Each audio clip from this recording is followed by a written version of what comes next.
Hi, my name is Matt from Loom Time. Hello, Shieldy, Evocatus. Welcome to the Tomb of Lime podcast. It's episode 19. We're going to be looking at the song The Slightest of Deaths, and we're going to be talking about our feelings.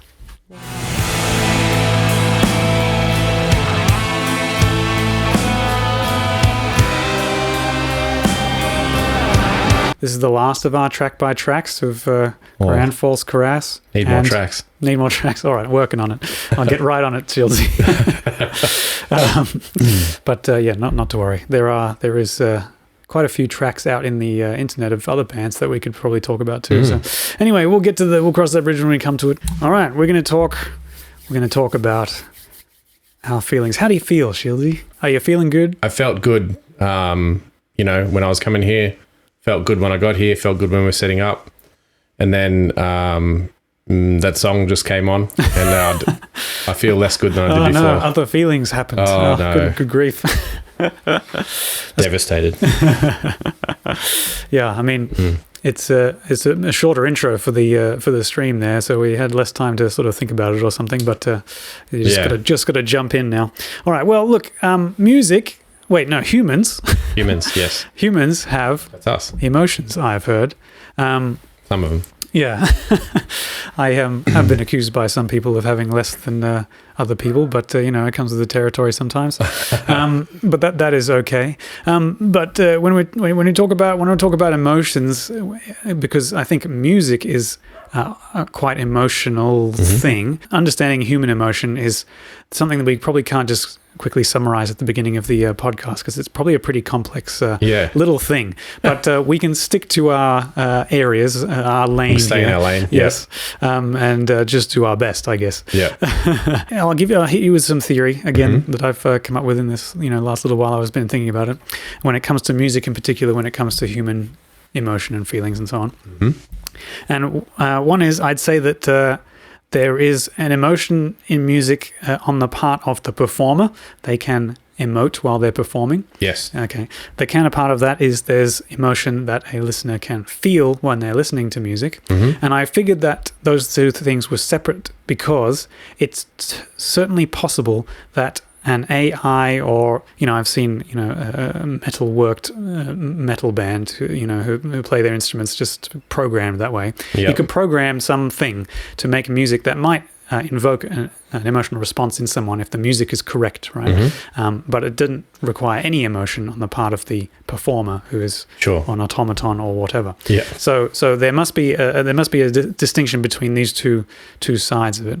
You could probably say that lyrics, now it might be a third separate thing, because you can have them totally separate from music altogether, and they might still even evoke an emotional response. The same as poetry and other, written art. One thing is, I would ask you up front then, do you think that there's certain emotions that heavy metal music does better or does more of? Something it has an affinity for, or do you think it's as broad as every other genre? Or I'll say straight away, I think it's as broad as every other genre, but that's from our perspective. We are in the genre. Yeah. We are exposed to a lot of it compared with regular normies. I guess to said regular normies, the emotion that is obvious right up front that metal does well is anger. Yeah.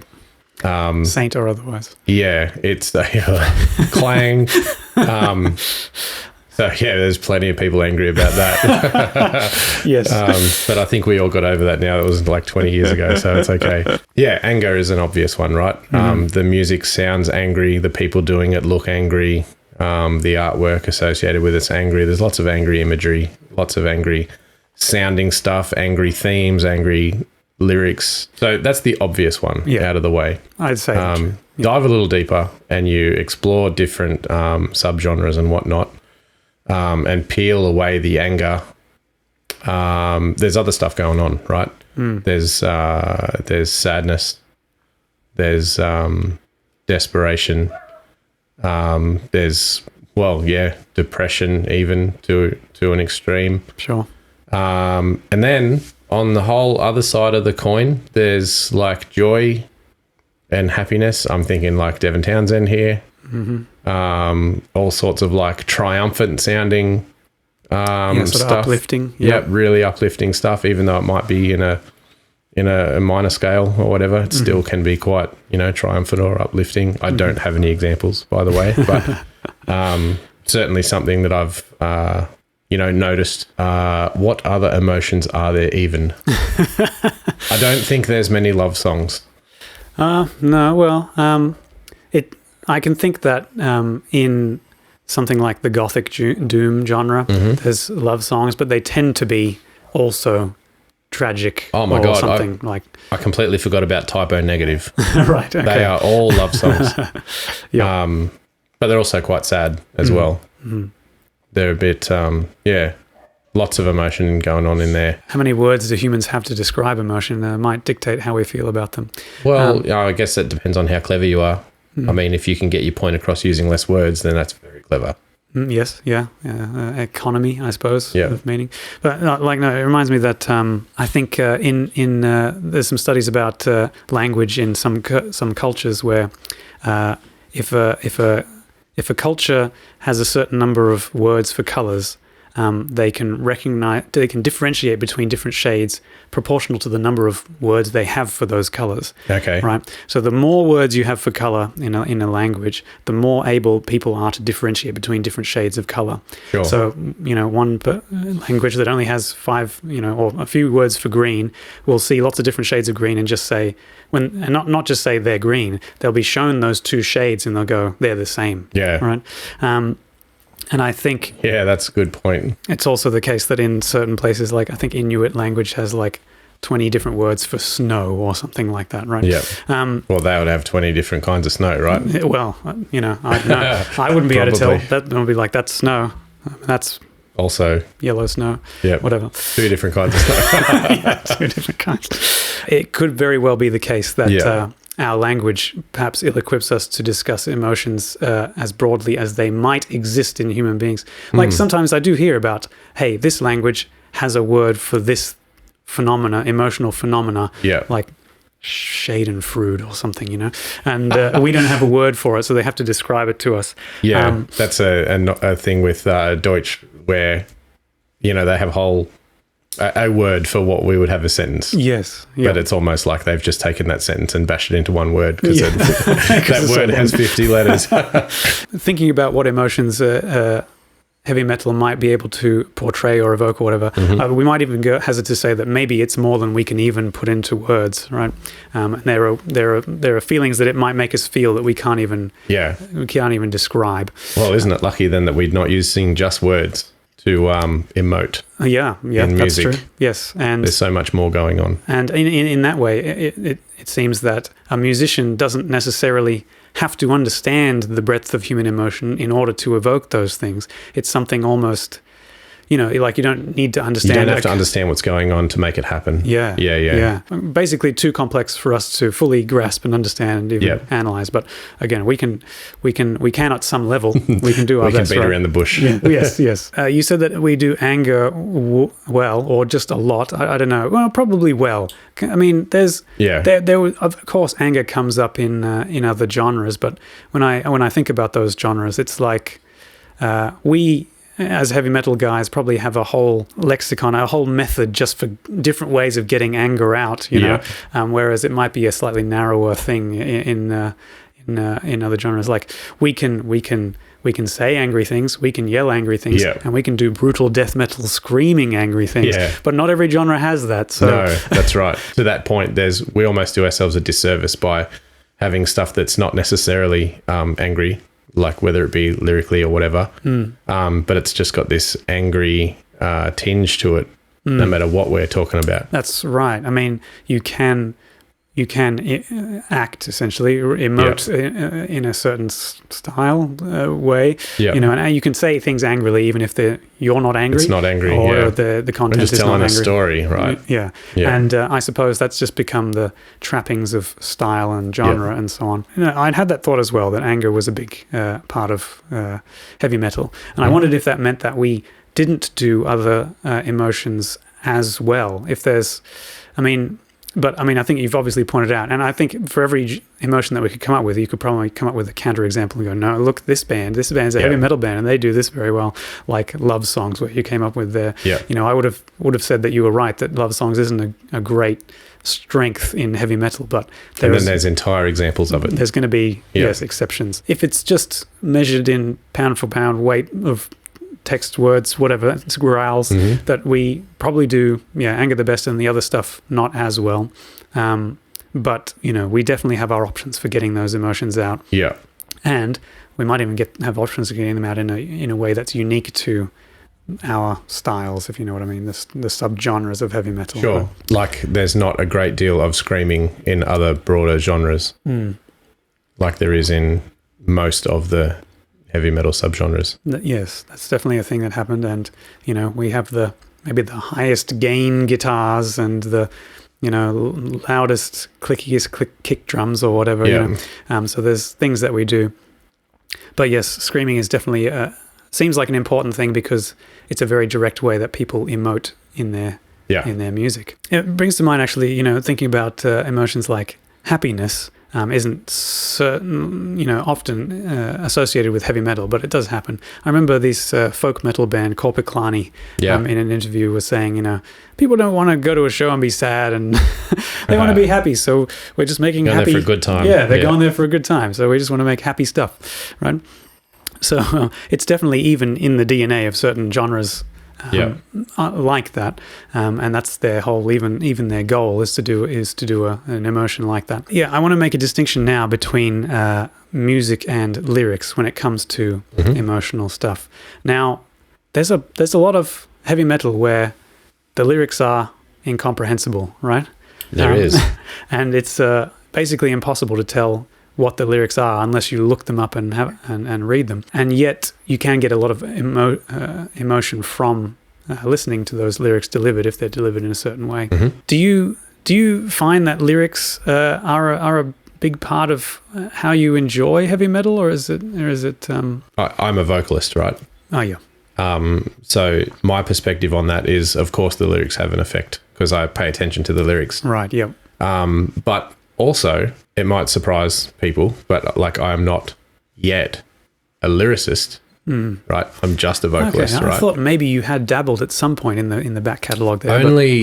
Only in so much as like making minor adjustments, not enough to be credited with. Okay. So, you know, like I'll take something that, you know, Vaughn or Cal or Phil or whoever has put together, and I'm just making like minor tweaks here, like swapping a word out here and there or reversing something. Is that your command of the English language, or is that like you actually have to put it over the music, and so you're making sort of pragmatic changes to make it fit? Or no, I'm just taking what someone else has done and just like giving it a tweak. Like, oh, it'd be cool if we said this instead of that. Yeah. Anyway, that's beside the point. I'm more about the vocal performance. I'm like a cover artist, if you will. So I pay attention a lot to people's delivery. Or the vocals more so than the lyrics.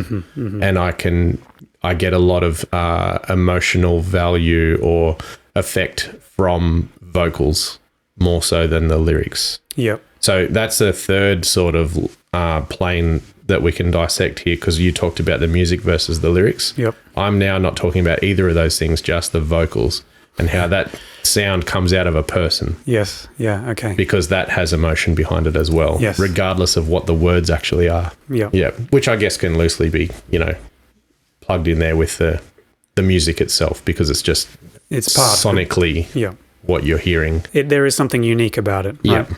Like I know that there are people, you know, in the internet whose sort of job is to analyze music on the level of, you know, chords and intervals and the chords changes and structures and keys, and go, oh, this key signature is comes with this set of emotions, you know, and you know, when you do this chord to this chord, it sounds happy or sad or whatever. And so there's this technical level at songwriting level that has nothing to do with you know, the concepts that go into words. That has a level of it just sounds sad. Yeah, for example. Yeah. You know, I have wondered to myself whether that's whether there's something intrinsically sad about it that all humans hear that and they go, wow, that's a sad thing, or whether it's just culturally kind of ingrained into us. Like at some point, thousands of years ago or whatever, someone told a sad story and then made that chord, and then everyone in the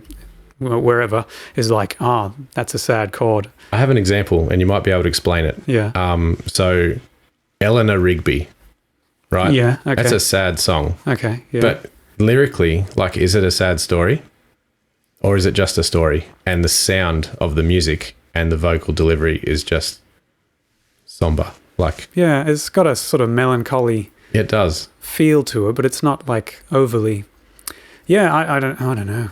I'd have to think about it, and then I dare say there's someone on the internet who's probably thought about it harder than I have and knows the answer already, right? Thesis on it somewhere written. But yeah, well, that's the thing. Emotions are a complicated thing. Oh, the other thing I thought of is now it's getting even more categories and getting so many that they're out of our control here.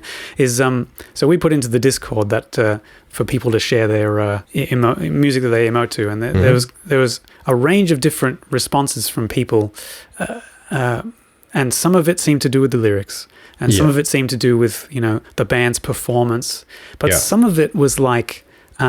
I don't think the music they posted was particularly emotive at all, but they had a strong emotional connection to it. Well, they'd had a connection from something that was going on in their life. That's right. Yeah. Yeah. And then suddenly there's an association that makes something that may be totally divorced from the emotion that in its performance and writing and lyrics and whatever that they're feeling, but they feel it anyway. I work in a retail shop, right? Yeah. And this week we got in some perfumes and what's the masculine version of that? Eau de toilette or something, or that'll do. Some fragrance, Yep. And I just there's testers, and I'm like, I should see how this smells, right? And I took one of them out, and I had a sniff, and I'm just like suddenly it's instantly like 1993, and I'm like a kid in my dad's office playing Commander Keen on the Windows NT or whatever it is. I'm just like, what is what this just happened? Yeah, and you just sprayed a time machine on yourself. And I have heard that there's, for whatever reason, smells have strong connections with memory, and so you can suddenly smell something and be like, wow, this reminds me of something. And I have to imagine that maybe that fragrance was something similar to the thing that my dad wore as an aftershave or something like that. So it's just hit me with nostalgia from this strange smell.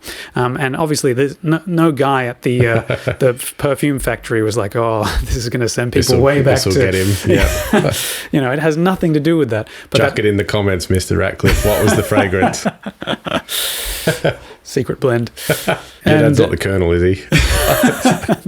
11 herbs and spices. Just rubbing some chicken on your arm. Look, I don't doubt that there's some eau de toilette out there with the herbs and spices in them, but no, it wasn't like that, no. But yeah, so I'm not the least bit surprised that certain music can send people off to places that have specific meaning to them, even though that music doesn't seem to intrinsically have anything related to that particularly in it. Which means there's kind of, when it comes to human emotion, there's connections that humans can have to stuff that is unique, totally unique to that individual. In which case you can almost not account for it in your analysis of the music itself. Yep. There's nothing you could look at in the music, every note that they played and every delivery that they did, and ever relate it to the emotion that it's somehow inspired in someone anyway. So sometimes it almost doesn't matter what you do as an artist. Someone might connect with your music on a level that you could never predict. There's no way, because you have no idea, who's going to listen and what they're going through at the point in time where they have attached that experience of theirs to, what they're listening to or what they're smelling or whatever, Yeah. I mean, in a general sense, you might be able to, but not any specifics. Yeah. Like, the guys had some general, experiences, and it was mostly around, teenage years and breakups and stuff like that, where they would, I mean, I'm pretty sure most of those were like sad examples. So at the very least kind of strong emotional. Yeah. And I guess that was probably the first thing that came to people's minds. And it's certainly the first thing that came to my mind when we talked about like, how does music make you emotional? And I guess as maybe even as guys, our, meaning of emotional when we're talking about that stuff is like getting sad about stuff, not necessarily like happy or angry or whatever. Like no one mentioned their wedding song, maybe that is a sad song. I don't know. It depends on your situation. I suppose so. Or an angry song. But anyway, they're not talking about a time that they got in a fight or, someone keyed their car or anything like that. They seem to be sad examples. Yeah. Or examples of experiences that they're having a sad time. I suppose there's a couple ways you could read that. Yes, you could, in your example, say, this is what guys think of when we say emotional. Yeah. But we're getting teary. Yeah. But at the same time, I mean, if you think about those examples, someone has a breakup, they might go and try and distract themselves with music. That might be a very common thing that people want to do, is get lost in some music when they're in an emotional state, right? It's not probably the same that when you see that someone's keyed your car, you get in the car and go, damn it, I need to listen to some music. I'm, in an emotional state, right? And the way that humans connect music to emotion is probably because we go to music as a form of therapy almost. And so the reason it connects to us in our sad times is because we're more likely to go and get our therapy that way than we are for other emotions. I can think of songs that I associate with happy times. Like, on my honeymoon, there was a song by the Shins. It wasn't me.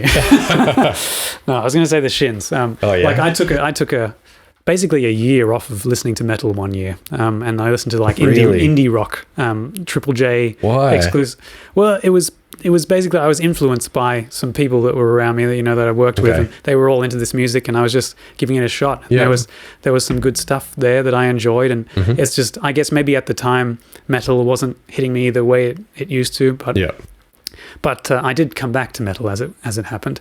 I said naturally. It only, but during that time I did make some emotional connections. I guess around the time of my honeymoon. So there's one song that whenever I hear it, I just instantly transported back to that time, and it is a happy memory for me. So I think it does happen. But you're right. And I was almost surprised in the Discord that people were so open about the emotional impact of these music. But I think that's because the music has been really important, an important part of people's emotional experience of 100%, life, right? Yeah. Sometimes that's to do with the lyrics, sometimes it's to do with the way the music is written in a technical sense, and sometimes it's just what they've got going on and they've made an association with it, regardless of what the music is. So it's a complex thing. So I mean, yes, there's that side of it that we just basically can't explain, because that's up to people's individual things going on for them to make those connections. But there is also the case that people make deliberate effort in music or in lyrics to make an emotional thing. Yes. Right? Maybe you've got examples of people you think are good at that sort of thing, but also, do you think there's an importance to doing that, to writing music that to inspire emotions, or writing music to get them out or something? Is an important part of the process, do you think? Is it something you value or look for? It's something that I value in, listening to other people's music. Like I can appreciate a good crack at it. But I think as an artist, like, one would be careful to not force it. You can be good at it, and you might, come across some lucky chord progression that's like, oh man, that's amazing. I'm so sad right now. I'm going to write that down.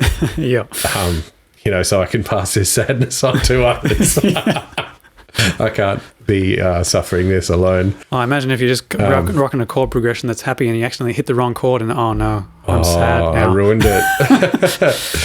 But you can either ruin it and make a happy song bad, or you can, trip over a nugget of gold and, stub your toe and be sad about that. But it actually turns out really good because it's so sad. Yeah. I don't know. It's a funny one, how people are attracted to sad music, because, I mean, people don't want to feel sad. No. Do that really? Like, it's not It's not an emotion that you go chase. No. Well, not mental health is a whole different episode, really. But I guess some people do chase certain feelings. But for how important it is, I think it's important if that's what you're going for. But you need to be careful that, to be good at it or to be lucky with it. Yeah, because otherwise you can end up being like melodramatic and it sounds like you're being more whingy or something like that. Yeah. We spoke about I mentioned at least in the last episode about this anime Neon Genesis Evangelion, and it cops a bit of flack because the protagonist in that is often accused of being melodramatic. Yep. He does some crying, some pillow screaming, these kinds of things. And and I think when I first watched it, I was just like, he's a bit of a wiener, Yeah, like come on, dude. Yeah, pull it together. But watching it as an adult, I'm just like, oh man, he's captured. This show has captured like teen anguish and like coming to terms with masculinity and sexuality, and I'm like, oh my goodness, how has this never been portrayed like this before? So at the moment, it probably does depend a little bit on the state of the person who's interacting with the thing, whether something becomes, for sure, whether something is melodramatic or whether it is good, as you say, or relatable, or whatever it might be. Yeah. So there's probably a scale there, but yes, I understand what you're saying about not to force it. I think maybe heavy metal is a place people come for these kinds of emotions because it's not forced in the same way that popular music that's written by a team, to deliberately almost manipulate people into feeling a certain way. Yeah. We kind of, people can see through that kind of tactic and be like, no, I want something more authentic. Mm-hmm. And heavy metal certainly has a lot of authenticity to it because there's not as much pressure for us to hit certain emotions. Like, I think most pop songs do probably aim at being happy. I mean, there's exceptions there. Very popular songs by Adele and Lana Del Rey. Like, I have a Lana Del Rey record from my year off of heavy metal, and good grief, that's depressing. Sad music. Yeah. But she needs to make like a doom metal record. Well, I mean, listen to like Chelsea Wolfe or whatever. It's similar kind of flavor, but more metal. Yeah. Either way, so some very sad music does get very popular, but it seems that a good chunk of the mainstream pop music is just for this one emotion of contentedness. Almost, it's not even ecstatically happy. It's just somewhere above satisfactory, almost. Yeah. And I think maybe people who want a wider gamut of emotions come to places like heavy metal because it offers some of the things that you don't get in a lot of that mainstream music. I think metal is a place where you can get away with forcing it as well because and particularly for someone who's not well in tune with metal, it's just so ridiculous and it's such a far stretch of what that emotion might normally be, like in a normal person. It can be quite dramatic or over the top to the untrained ear. Yes. And it's like, my God, listen to that guy, like he's carrying on, what's going on there. Well, I mean, to us it sounds normal, right? It's not that in daily life. We would in daily life you'd be like, why did you leave the keys up on the table, right? That's how you say it, not why did you leave the keys up on the table? That's not how people not talk in real life, right? Might be how you think you sound in your head. Yes, maybe. It's almost a larger than life, right? I think there's a license to be ridiculous with emotions in metal, even though, like you say, it's a place where you can find a lot of authenticity. I think it's also a place you can find a lot of actors. But then again, I guess in the way that we say deliver vocals, when you're comfortable enough with it and you're well practiced in it, even though death metal screaming isn't something you'd naturally do when you feel those emotions in daily life, it is a case that you can get into the vocal booth in a certain state of mind and scream those vocals in a way that is truly, truly authentic, even though it's not something you naturally do. It's not natural in that sense. Yeah, like who would be going through such a thing that would want to like scream like that? But at the same time, they can still draw on real emotions when they're doing something that is, even though it's larger than life. Sometimes in a medium where it's you're not literally feeling something that you've been through or whatever. You kind of have to heighten the emotion so that the onlooker or listener or whatever can sort of feel it somewhere between the extreme of sitting there happy and content and this extreme of sadness or whatever. It sort of averages out a little bit, so you can create an emotion. So I understand why you might want to aim a little higher, a little larger than life, because pedestrian sadness might not be enough to evoke an emotional response in a normal, well-adjusted or currently contented human being or whatever. Aim for the stars, reach the ceiling. Something like that. That's yes. Yes. But it is interesting also that you said that people don't generally seek out sadness, but sometimes that is sort of the case in music, and I think that might be one. People, even though people don't want to be sad, maybe it's rewarding in some way to experience a wide range of emotions, right? Yeah. I think there's this actor Michael Ironside. He's in a bunch of movies like Total Recall, and but he's also a voice actor, and he played a character named Sam Fisher in the Splinter Cell video games, right? And this is a tortured character who's ultimately throughout the story his daughter gets murdered or something like this, and when they're interviewing him about it, he's just like, oh yes, playing this character is very fun. And he's like, wait, no, that's not. That's not the right way to say it. It's not fun. It's rewarding or something like that. It's there's something you get out of it, or cathartic or something. There's something about feeling a range of emotions that helps you process the real life things that you go through or contextualizes them or something. And so it becomes an important part of how we deal with life, even though it's not real life or whatever. Yeah, I was just thinking about that emotion catharsis. Where I was thinking, like, I've heard of performers, giving their performance to be cathartic, and that can be a way that you can get whatever emotions out, but it's not necessarily the way the listener feels. Yeah, okay. Right? Yep. It would be difficult to make or sort of inspire catharsis in someone who's listening. Sure. It's more something that you can display to someone like, what I'm doing is cathartic, regardless of what you're experiencing. But I was thinking about that just then, and how I've experienced catharsis, and it's sort of nothing to do with the lyrics or the music or anything like that, but more about the quality of the performance. Okay. So an emotion that I've experienced, and even recently, is when we're rehearsing, or, oh man, it's even more especially so on stage, when you are getting maybe to a difficult part of a song, or even right to the end of the set when you're absolutely spent, and you've got like a couple left in the chamber, and you can just unload, like, because you've only got like 16 bars to go. It's like, this is it. I don't need to have anything left in the tank after this. No. Bang, bang, bang, bang, and you get right down to the last bit, and then there's that big rock star finish, and it like feels so amazing to have that done. Yeah, it's release. It's you don't have to hold back anymore. There's certainly a special quality about not having to rein yourself in and have those barriers between you and what you're doing and so on. Yeah, I heard this concept on another podcast I was listening to, where I think the human emotion that is most sought after for anyone is relief or release. Okay. It's like the most the best feeling you can experience is relief. It sort of trumps everything else. I'd have to think about that a bit more, but yeah, it could be that even other emotions, when you are feeling happy, it's because you've gotten relief from this or whatever. Yeah.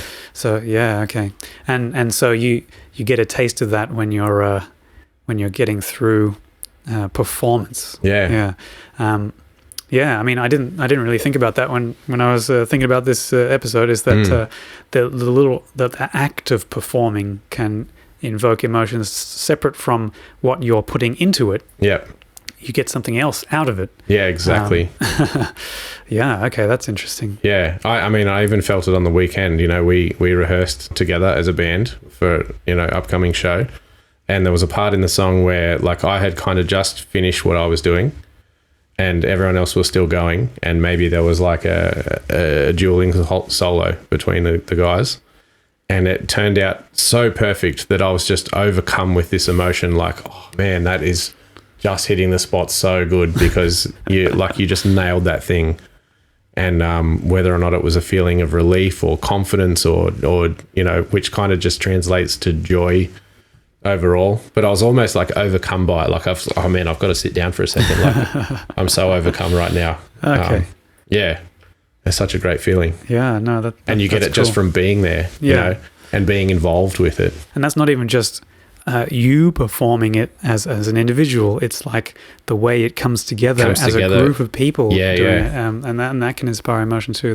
Such a great thing. Yeah. And I know you know that, because I remember you talking about, you've put together a lot of your music here alone by yourself. And then when it goes into a room with other musicians performing your stuff, and it's just like, oh man, it's all coming together. Yeah. Like, this is how it's supposed to sound. Yeah. When you've got real humans there doing it, it's like it feels more real. Everything that you've done in your bedroom could have just been a dream, Yeah. But now it's in reality, So very powerful feelings and interesting. Yeah. Something I didn't consider at all thinking about when I was thinking about emotions in music, but really cool. And power metal is an entire genre of non-angry metal. Yeah, I mean, power metal can probably verge into anger sometimes, but yes, a lot of the time it isn't. It's I mean, telling a story about some epic fight with a dragon. Yep. Like, there's maybe some anger in there, but otherwise it's just sort of more about triumph, really. And I suppose, I mean, although that might be an emotion in itself, a lot of music might be about escaping the emotions that you're feeling in daily life. So in a almost contradiction here, we're talking about music making you feel a certain way, but also helping you not feel a certain way, right? Yeah. So it can have a negative aspect to emotion, which it can actually be a good thing in the case of individuals who need that kind of thing. I will often like to watch movies that like horror movies and things like this, and she's like, why don't you like watching happy stuff ever? Like, I'm like, well, it's not that I don't like being happy, but these things can actually help put life in perspective and make me feel a certain way that gives me a better appreciation for what I do have in life, or maybe I am happy in life so that I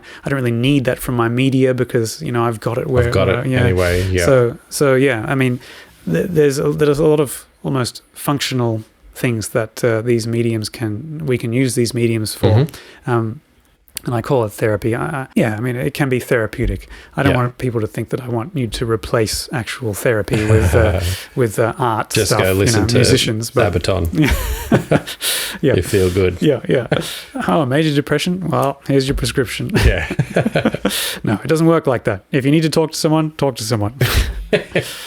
I do feel like a lot of the examples that came up were specifically lyrical, like the lyrics that someone has written are particularly emotional, and it might be, like you said, that poetry can be emotional in and of itself, but also that it might be a synergistic type thing where a set of good lyrics that have charged emotionally, if they're set up right with the right emotional music as well, can become more than the sum of its parts for that for that kind of thing. And so it might be when that happens, you've got a real success in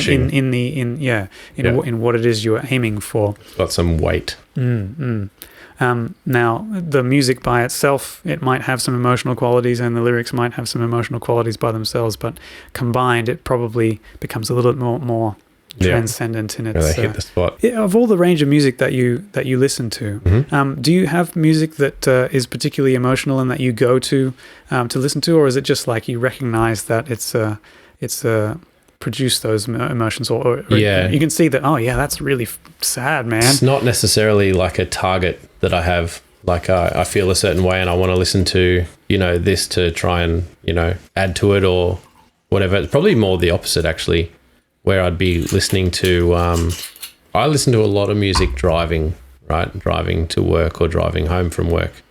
I do a lot of driving, right? Yeah, okay, sure. So sometimes, like, I will liken certain music with an emotion or an experience I've had in the past, where particularly like if I'm driving to work and there's music on that I tie back to a time where I felt anxious about something. Oh, yeah, sure. If I'm already feeling anxious about something driving to work, for example, and that music comes on to like remind me about that anxiety, I will change it. Yeah, okay. And it's like, it's time to put on something that has no emotional connection whatsoever. Put something else on altogether.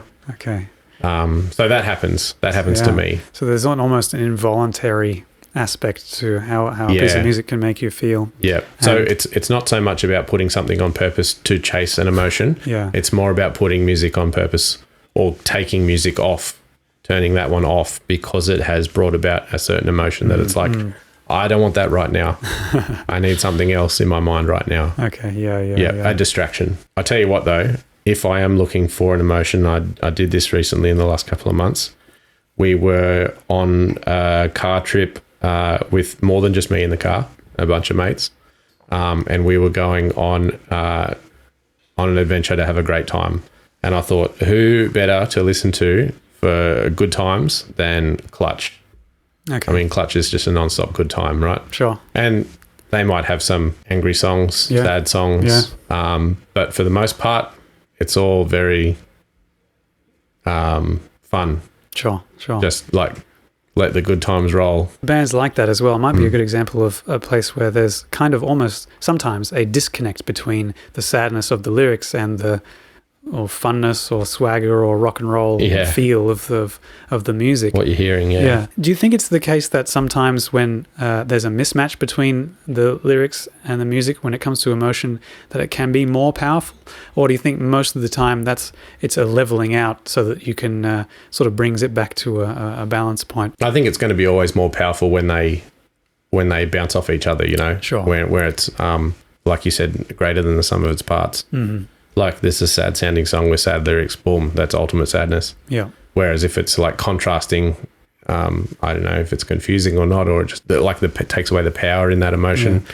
I mean, most of the time, I think I'd probably agree with you. There's some examples I can think of where like, like Deaf Heaven, right? They're like extreme black metal band, but they've often got major chords instead of minor chords and so on. And for whatever reason, the kind of pained screeches of the vocalist over what should be happy sounding stuff almost, it's almost got like the maybe bittersweet sense to it, right?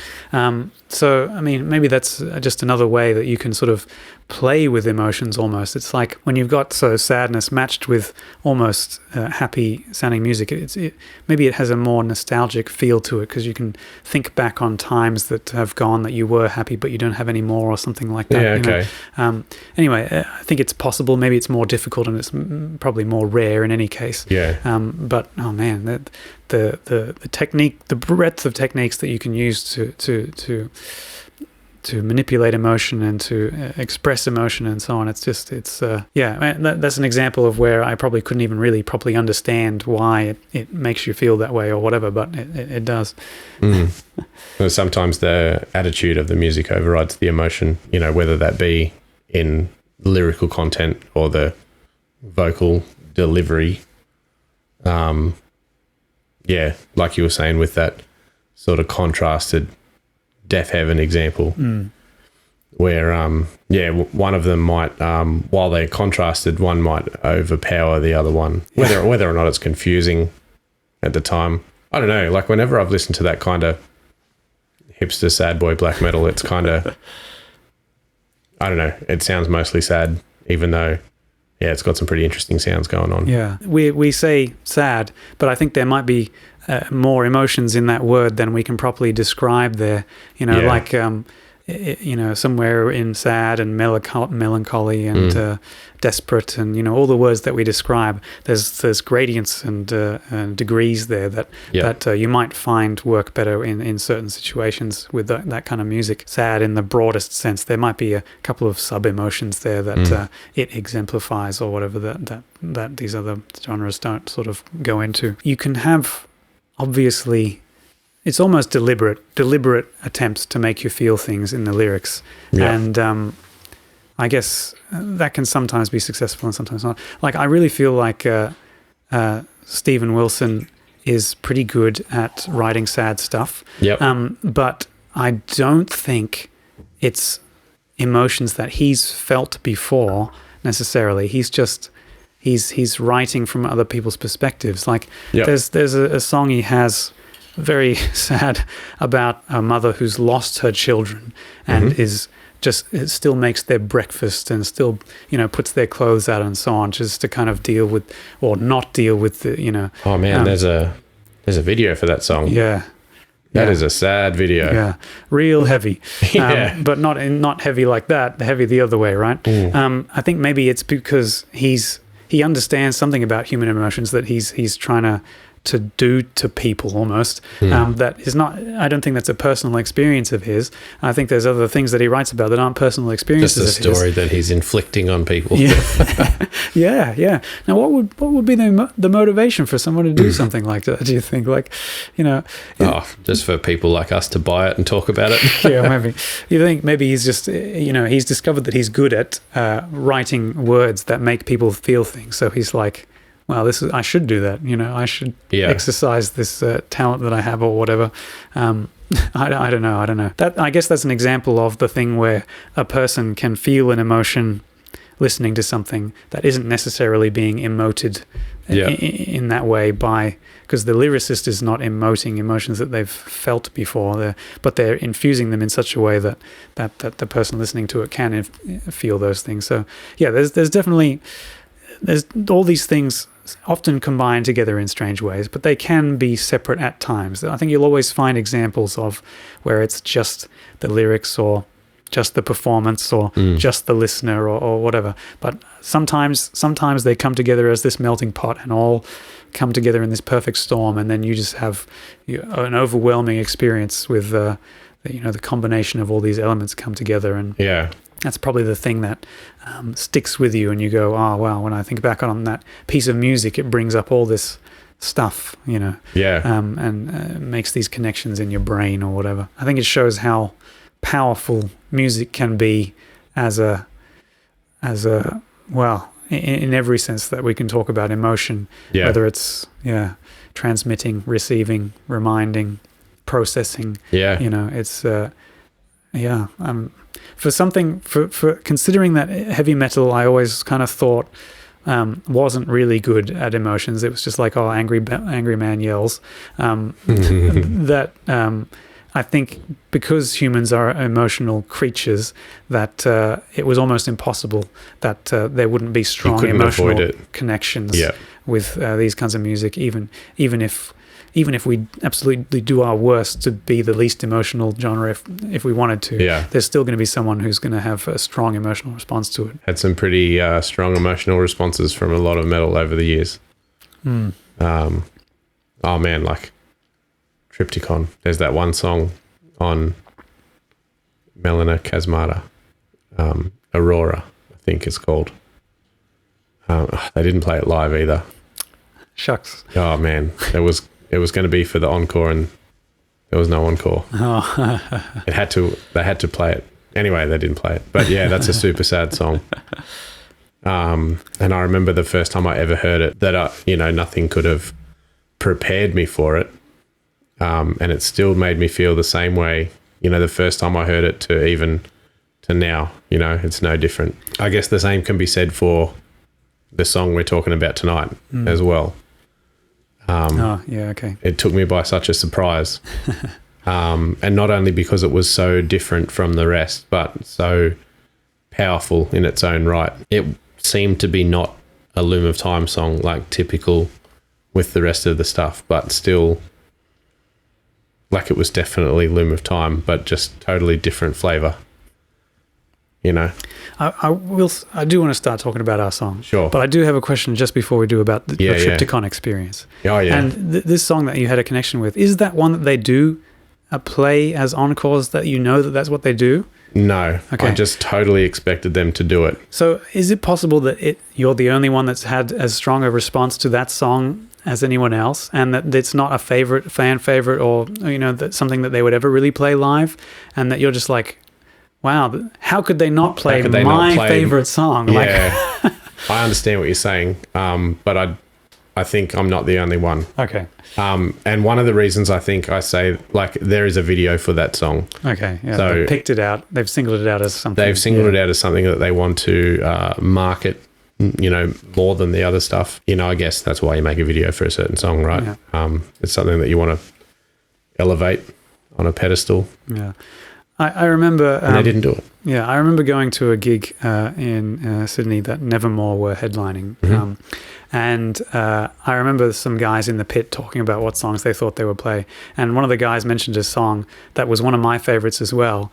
And I'm like, oh man, that would be great if they played that. But I don't think they've ever played it live. And I thought I was the only person that liked that song because they've never played it live, and I never heard anyone talking about it. Oh, you thought you were the weird one. Yeah, but this guy said it as well. And I'm just like, oh man, maybe... Yeah. So, I assume that some people might be able to have strong emotional connections to songs, but those bands don't recognize that song as a strong part of their repertoire. Yeah. For whatever reason. It might not be a crowd favorite, but it doesn't have to be in order for it to make special connections with individual people. Yeah. So yeah, it might not be the case in your case, but Good point. Good question though, because there's every chance that I was the only one, and only I thought it was weird that they should have played it and they didn't. It wasn't the only song that people thought about that too. The other reason I thought about that it was likely to be an encore because I was not the only person to say it. Okay. Everyone expected it and it didn't happen. Okay. So it was like, oh man. I mean, maybe the band doesn't realize the impact of the song that they had, or and I doubt that very much. Yeah. However, maybe this was the cruel irony in their performance, where it's such a crushing song and making people sad and whatever, that it's like, you know what? We can bring ultimate sadness on this audience by not playing it. Imagine how crushing that will be. We fulfilled the journey, the mission of the song by not playing it. Yeah, great. We've got this big void of a song that we'll not do, and instead just leave this big void where people can just walk out of this venue feeling hollow and defeated, which is what we were going for. Okay. No, I don't think that it's going to be something that's gone through their mind. But hey, maybe if we didn't play steal my idea. Nobody played any of our songs, they'd even be even more crushed. I know. Let's just set up a tour and then cancel it. Take it. Oh, man. So that particular trip where we saw that, we were going to see Deaf Heaven as well. And they cancelled. And our friend Douglas was absolutely devastated. Very sad. Very sad indeed. Okay. But that's what he wanted to be by going to see Deaf Heaven. So he was going to be sad anyway. So he got what he wanted. He got what he paid for. The slightest of deaths. The tiniest of deaths. The ballad. Yes. The ballad. Here we go. I have said before that I like when a rock band puts a ballad at the end of their album, and that when an album does that, it feels complete. And can you define ballad? I'm pretty confident that someone must have, right? And that there's a pretty good definition somewhere on the internet, but I'm not sure I know what it is. But I'm sure if you're calling this song a ballad that you're not sure what a ballad is. All right, touche. I mean, I recognize that it's not a ballad in the it's traditional not a fast, sense. angry song, therefore ballad. There's two kinds of metal song. Yeah. The fast, angry ones and the ballads, right? Most of the time when a rock band does a ballad, it's a quieter, more emotional track. Well, I don't want to say emotional in the sense that it has, more emotions in it than the other songs do. It's just a certain kind of emotion, a more melancholy emotion. I mean, when I think of ballads, I think of like Meatloaf. Yeah. Oh, yeah. I mean, okay. I wasn't even thinking about the power ballad, right? Oh, that seems like a totally. That's a fair point. Yeah, which is a different thing altogether. But even the power ballad has something emotional about it. And when we say emotional in whatever colloquial term we mean there. There's something about it that differentiates it from the normal rock songs that they have. But yes, I know what you're saying as well. I'm thinking like ballad might have come from, you know, folk music, and so it might have retained a lot of that stuff. So it tends to be clean guitars rather than heavy ones. But I reckon almost any rule that I could come up with for, hey, this is what a ballad is, someone breaks it and it's still technically a ballad. But I think maybe in the case of the Slightest of Deaths, it's just whatever, every criteria that you come up with, we broke them all. But somehow we just took one step away from ballad each time, combined together. You know, I'm still calling it a ballad. Okay, it's not a ballad. It's not a ballad. Fine, it's not a ballad. But it's at the point in the album, and it has certain emotional ties to the thing that ballads do at the end of an album when you put them there. Sure. So, well, there's a definition. Yeah. I'll take that and run with it. Yeah. Okay. So yes, I definitely wanted to do the same thing that I got the ballad wrong at the end of Nihil Reich as well. It wasn't a ballad in the strictest sense. It had screaming in it, for example, very briefly, but it still sat in that sort of spot. I would call that song a ballad. Okay, but even though it's got screaming in it, that's not a traditional thing that ballads do, I would say. But you know, yeah, sure, okay. More of a ballad than the Slightest of Deaths, you would say. Yes. Okay. Because it's got guitars in it. Well, you know, Slightest of Death does have guitars in it, but they're not doing what traditional guitars used to be would. Guitars. Yeah. But yes, I definitely wanted to put an end song that was different from the rest, and this is definitely different. It's definitely different from what the rest of the album is like. I guess it's more different than you might expect from the music that has come before. You listen to the first 8 tracks, even if you could guess what this band might do as a ballad, I think this is removed from even that expectation. Even that. And I did second guess myself about this, because it might have been a risk to go that far out of bounds, as it were. But I think I was confident that if the vocal delivery still had, you know, similar, there has to have been some thread that was similar between this and the previous songs that grounded it together. The vocals tethered it back. Basically the only thing that's tethering it there. But the ways in which this one is different, it's almost no non-synthesized instruments. It's a lot shorter, I think. I think it might be in the lyrics even a bit more repetitive than normal, but also it's a lot less musical. So when you think about using chords and melodies and things to create structure, this throws a lot of that out of the window in favor of just noise or a pounding constant rhythm and so on. So we abandoned so much of what our sound is and what our mission was.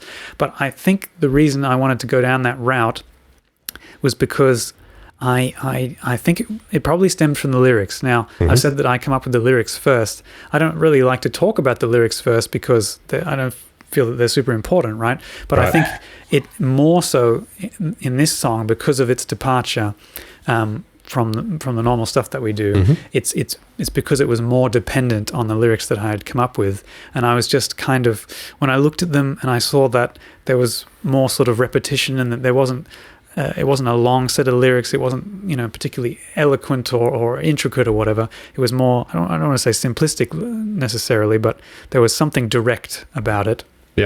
And I wanted to translate that.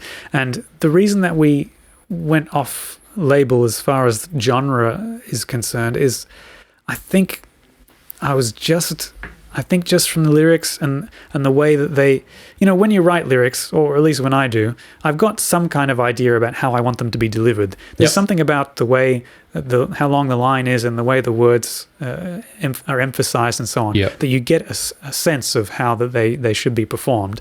And I think this one, I just had that sort of pounding kind of a rhythmic charge through, at least in the second half of the song.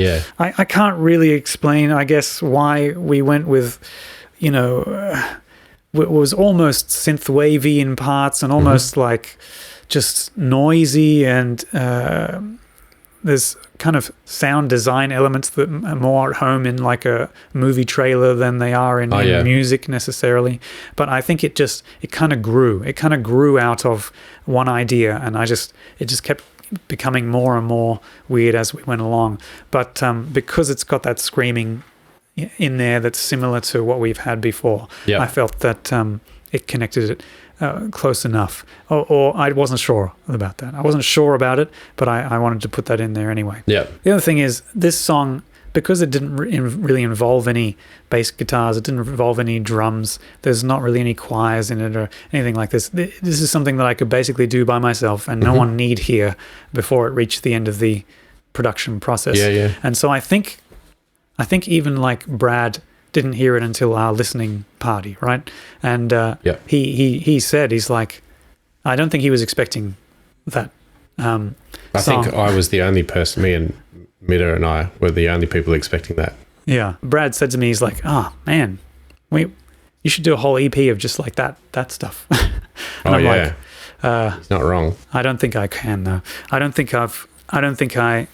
had this strong feeling about it when I was writing it because of the lyrics that I had this time, but I've never had that before.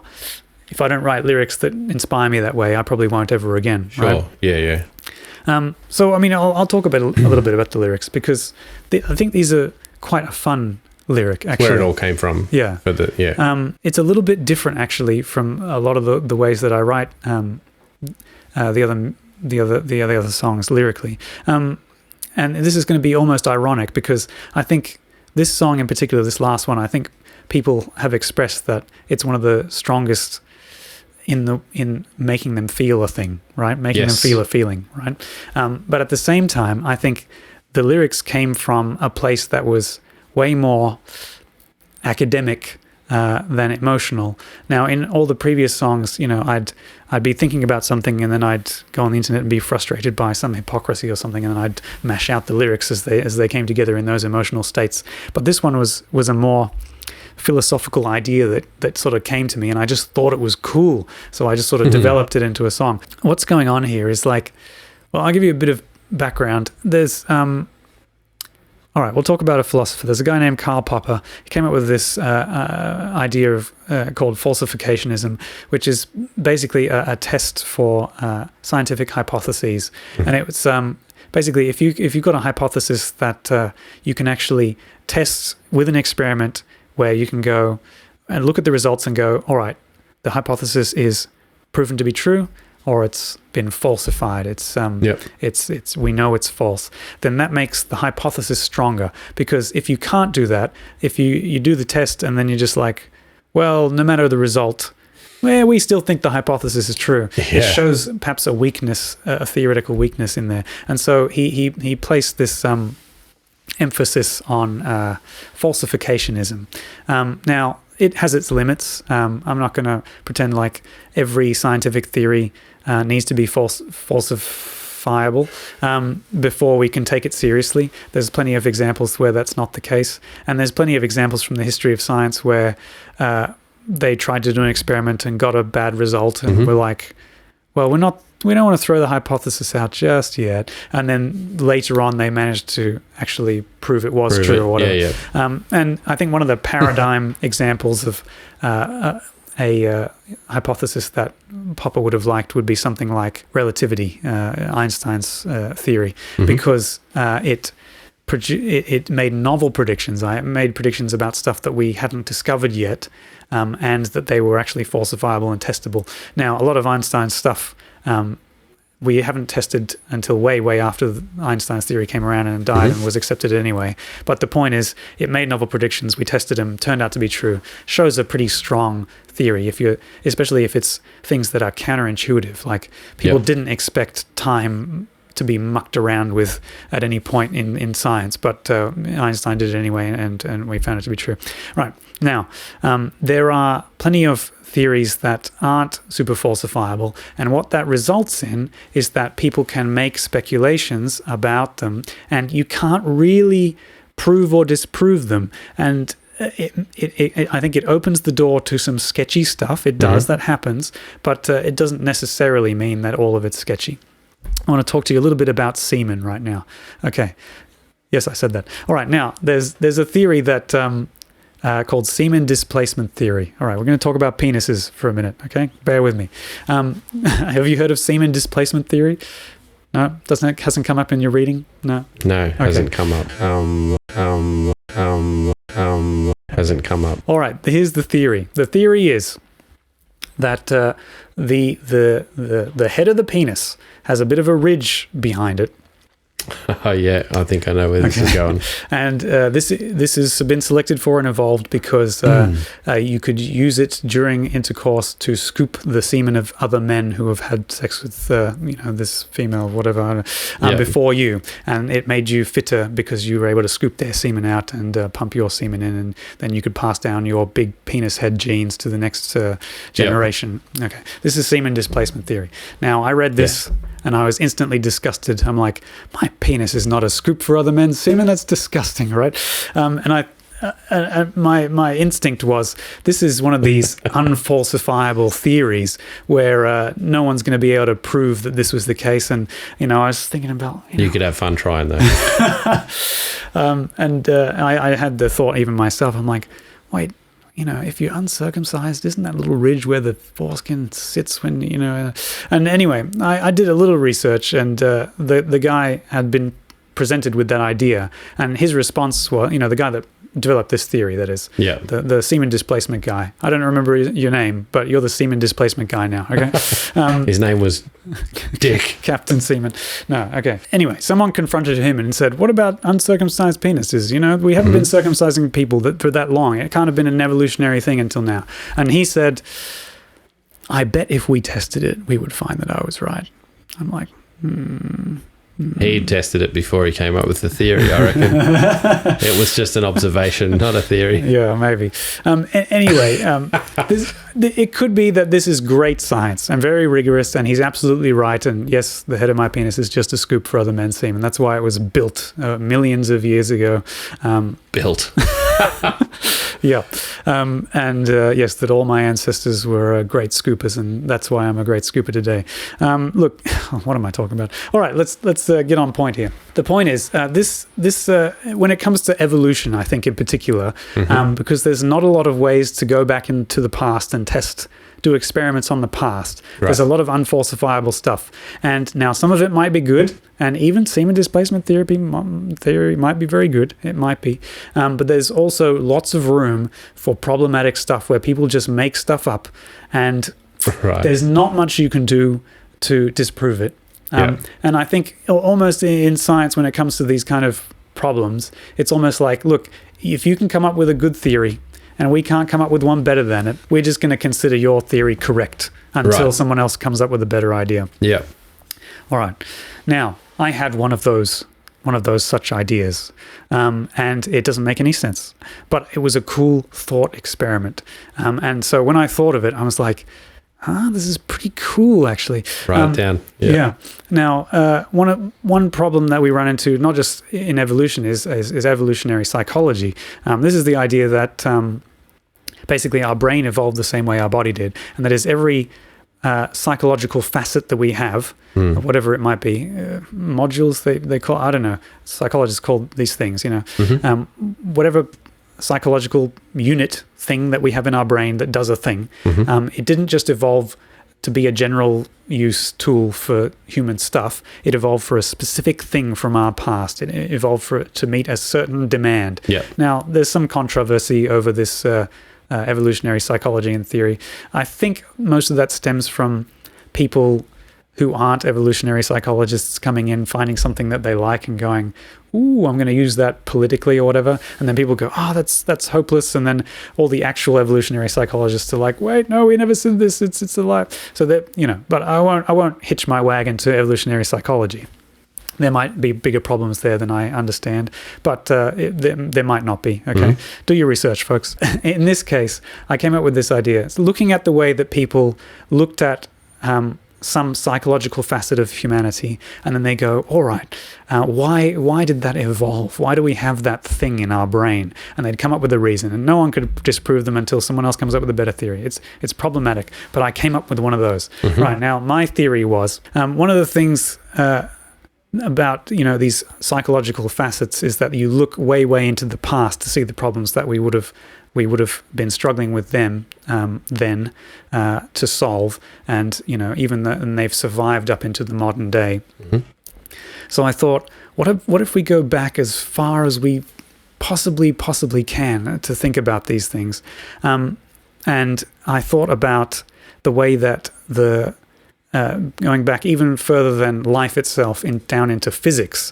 And I thought about entropy and how everything sort of seems to descend into chaos and reduce in order. And I'm like, what if that's so baked into everything up from physics that it comes into our psychology? And I thought, well, okay, maybe the reason that we like escapism, maybe the reason that we like to imagine worlds where we don't exist, as the lyrics go, is because actually we have a deep longing as part of the universe to not exist, to disappear, to turn into entropy, to turn into just heat, to disappear under everything. Now, this, I can tell you now, this doesn't make any sense as far as evolutionary psychology goes. It doesn't make any sense at all. But it was just such a cool idea to think that maybe there's a part of us that wants to be nothing. And it's a dark idea, and it's a deep idea, and that it might cause people to reflect differently on how they think about escapism and how they think about how they spend their time. Because people can spend a lot of their time, just watching TV or listening to music or reading or whatever it is, just to get away from life itself. And you got to go, well, why are we doing this? There might be a lot of good reasons, and there probably are, and the psychologists will tell you, not me, I'm a musician.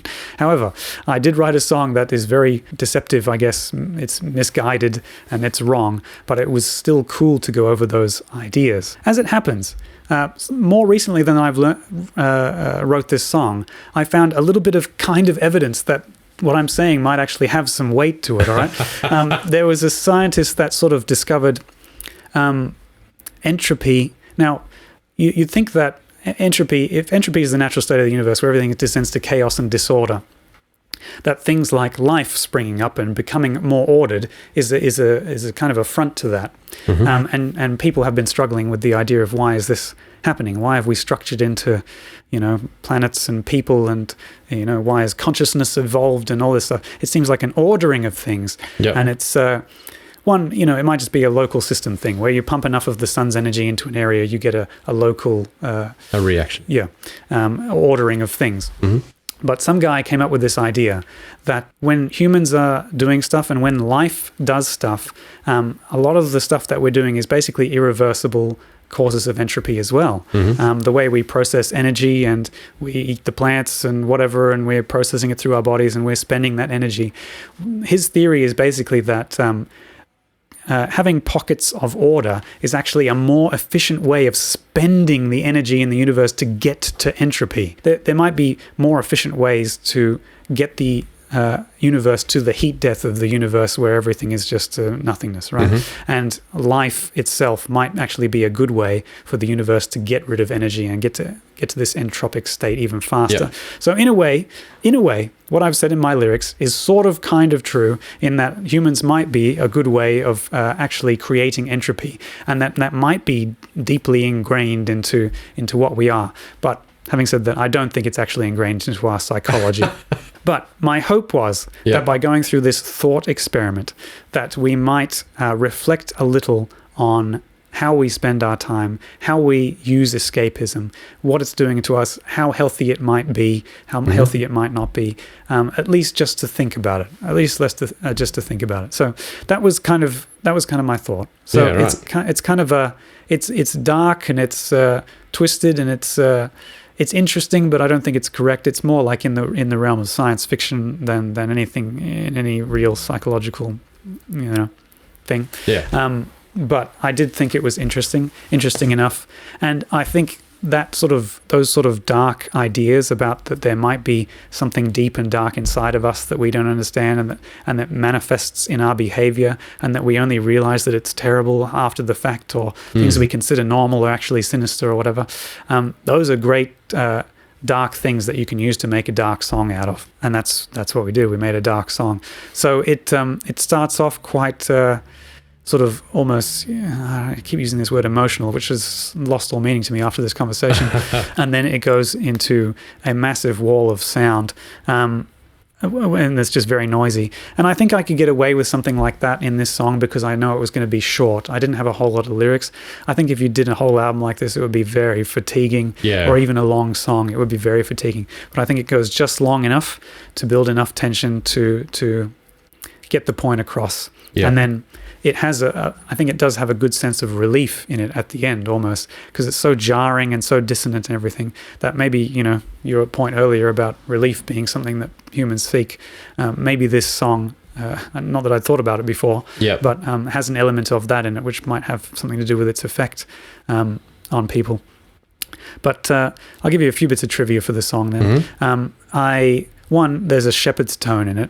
Like when the big noise comes in, I think we talked about this in the Crux of Our Salvation song. A few episodes ago. It might even be pick scrapes or slides, and I'm sliding up, and then we just fade the top of the slide into a repeat of the bottom slide, so it just sounds like it's going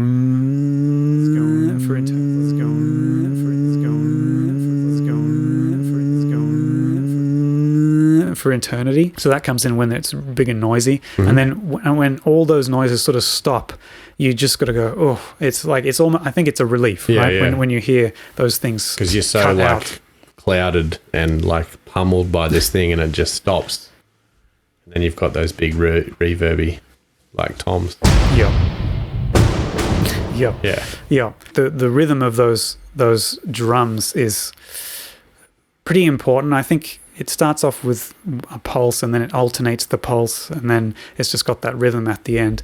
And then at the very end of the song, and at the very end of the album, it's just those drums going. And that's all you're left with. I don't know. I think those big drums and big reverbs, and because they're kind of sound design drums rather than, in the room drums, it creates a very much larger, bigger scale, epic, thing. We wanted to leave you with a sense of resonance, is what I like to call it. And I think that that's what it does, hopefully, anyway. Oh, it definitely does. One more piece of trivia then. There's because a lot of this stuff is electronic noises, right? And I just got these from sample packs all over the place, and plenty of it comes free in your DAW, and plenty of them you can find on the internet. But one of them is a sample I got. It's always interested to read about things like cryptids, monsters that don't exist out in the world, like Bigfoot and stuff like that, or might exist. I don't know. There's a bunch of unsolved mysteries when it comes to sounds. Like there's a big gloop they heard in the ocean one time that all these microphones in the ocean picked up, and they have no idea what caused it, and it's never been resolved. And they're like, maybe it was a tectonic plate moving, but they're analyzed it, and they're like, no, it's got the hallmarks of being an organic creature, and they're like, what kind of creature could have caused such a loud sound that it was heard on two sides of the ocean, and so on. I had an idea to use something like that in the music, but in the end I found a different sound called the forest glade sound, and just before the song goes to chaos, you hear this whine, this high-pitched whine, this metallic and then it comes in. And this is a sample of the forest glade sound, which is an unresolved sound from the forests somewhere in America. So these poor townsfolk in this tiny rural village would just, in the middle of the night, there would just be this incredibly loud electronic screech sound, and whenever they've gone into the forest to try and find it, they can't find anything. There's no industrial plants that could have machinery capable of making the sound, and there's no reason why anything in the forest could make anything like this, a metallic sound in a place that's abandoned by human beings. Anyway, I sampled it and I put it in there just because I thought it was cool. Now, I have read someone has come up with a pretty good theory about what it is. Now, there have been lots of theories, of course, right? ranging from aliens to whatever. But the It's most the easy one to go to. yeah, the most realistic one that I found is that they think that it's gas being let out of some valve, and they think that the only reason it's not part of some industrial equipment is because it's mobile, that people are driving these metallic valves around and doing it, and they're going, why would they be doing this? And the best explanation that they could come up with is it's guys doing a Breaking Bad and cooking meth in the forests. Oh, yeah. And the industrial equipment that they're using to cook meth in the forests is making the forest glade sound. Now, ultimately, that's less interesting than aliens for sure, but it was still a fun thing to just shove in the album. Yeah. So I've seen lots of guys like, this guy Igor, right, who just samples the craziest stuff and makes music out of it. Incredible. Yeah. To watch the making of his music, but a little taste of just grabbing random noises that exist in the world, and then putting them into your music to make stuff out of. It's just a lot of fun. Like Chooks, for example. Yeah, Chooks. He's got his Chook. I don't know. Yeah. What? Okay. Yeah. He's got so many weird things that it's. I can't imagine the amount of work it would take to get that an album like that together. But, yeah, he's a trooper for sure. Yeah, I love that last record of his. It's really good. literally just a kid practicing clarinet in the woods because their parents told. Yeah, that's all it is. I've seen people like, I think maybe someone called the cops on some metal vocalist who was practicing vocals in his car in a car park or something because he was just sitting in the car screaming or whatever. It's just a humorous idea, but that's not. Wait, you do practice in the car, don't you? But it's just but I'm not in a car park. No, it's not in the middle of the night. Yeah, wander around people's backyards. No. Although you do wonder what kind of when you are screaming in your own house, what the neighbours think. What's going on in there? That's a weird thing to say to your missus. I mean, if they think that's a realistic way that you emote to your family, then maybe they're not as in touch with human emotion as we think they are. Or maybe it's time to call the cops. Anyway, so yeah, I think this song didn't come from a particularly emotional place, but multiple people have said that it's been one of the most effective songs in that regard. Oh, yes. I do emote in the performance as much as hard as I sort of can there. Yeah. And I think that's part of it. But I think it's also because it blindsides you, and because it's quite got an epic feel. It's got like those big choirs and leaves you with big reverberous drums that are just, it leaves you feeling a certain way. I do wonder if anyone's actually listened to the lyrics while they were doing it and thought whether that contributes in some way, but I almost doubt it, and I'm not sure if it needs it, but suggesting that all the ways in which you have fun are sinister in some fashion, I thought might make people uneasy, but I don't know. I don't know if it does. It's hard to tell.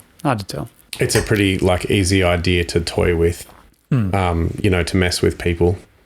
You plant that idea and are you actually thinking about what you're doing and what it does to, people or to the world or to, whatever. To sort of second guess things you took for granted. Yeah. Suddenly it sweeps the rug of certainty about who you are or your life or whatever out from under you. Yeah. And you go, well, if I wasn't sure about this, how much else am I unsure about? Yep. Yeah.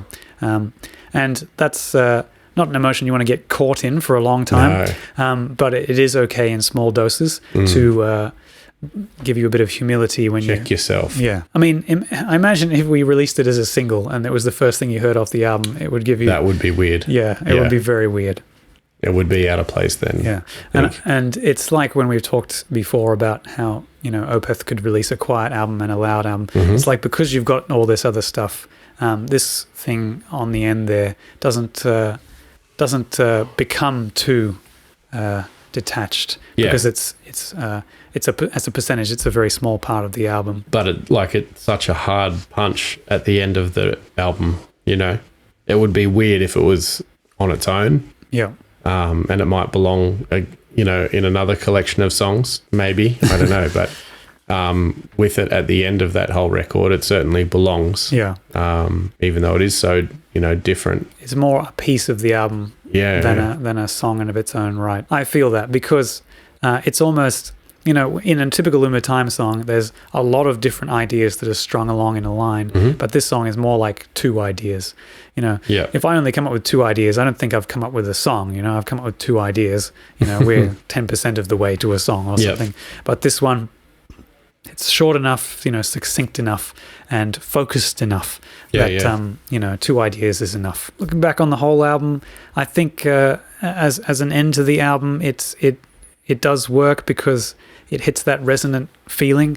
I think maybe the end of the previous song, Lance of Longinus, sort of gets there, and I know that, you know, Scott did feel like that was the end of the album before he realized there was another song there. So it kind of could have worked that way, and almost because of that, I was almost free to put this one on the end, because I've got almost a complete Loom of Time album, and now I'm going to hit you with this more experimental thing at the end. And it doesn't ruin the thing that's happened before. That still exists. You could still just listen to that and then not this one if you really felt inclined to do that way.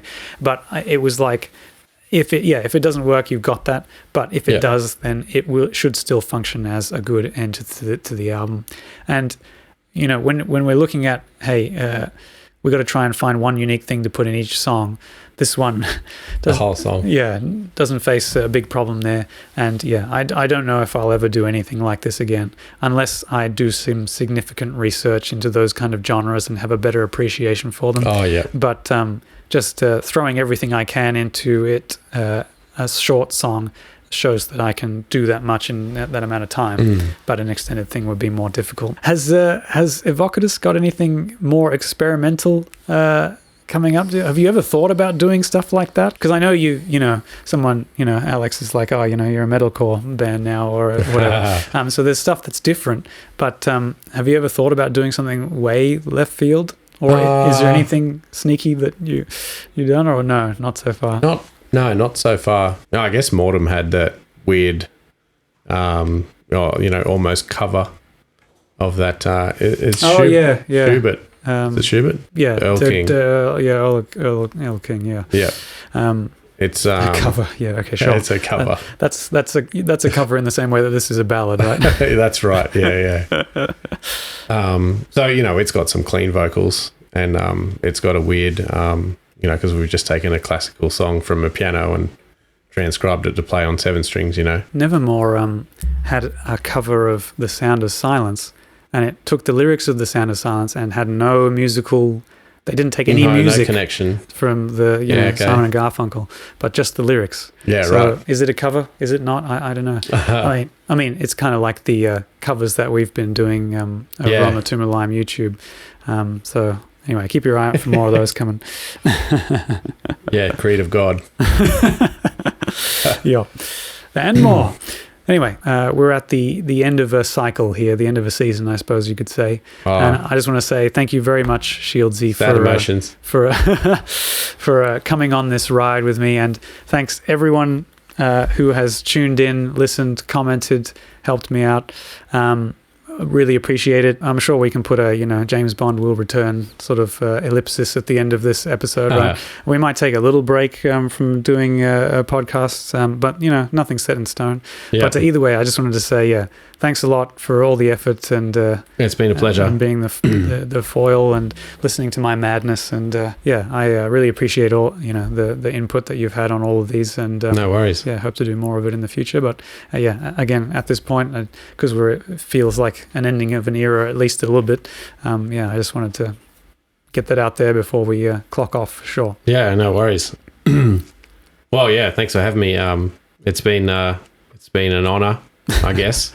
I was certainly surprised up front when you said, "Hey man, do you want to talk on the thing?" It's like, hey, yeah, sure. I mean, I'll give it a go. Of course, Shields. Of course. You are a knowledgeable man with much expertise in the areas that I wanted to talk about. I probably seem like I have more than I actually have. Give yourself a break. Question: Loom shows 2023. News in that regard? Yes, we'll be rehearsing very soon. We'll be doing some shows.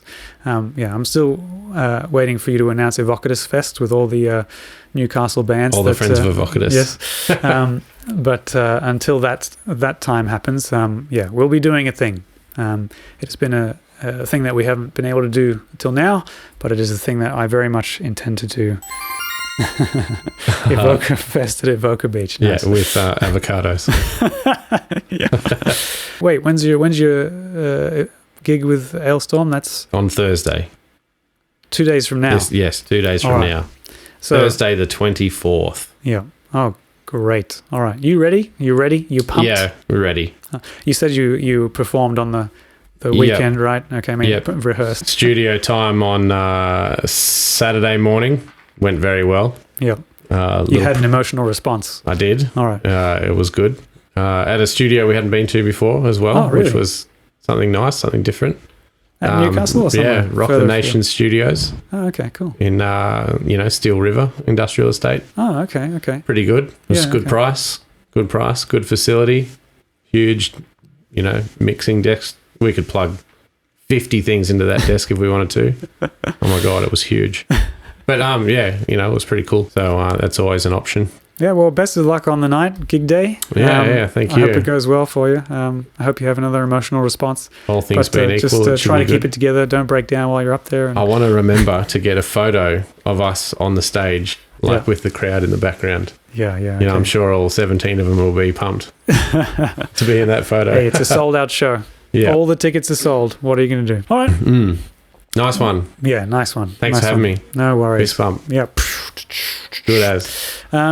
Yeah. All right. Well, we'll talk. Yeah. Everyone, hang out in the Discord.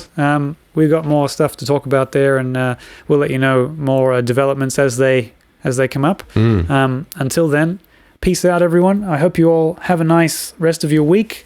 Look for shows. Look for new content on the internets.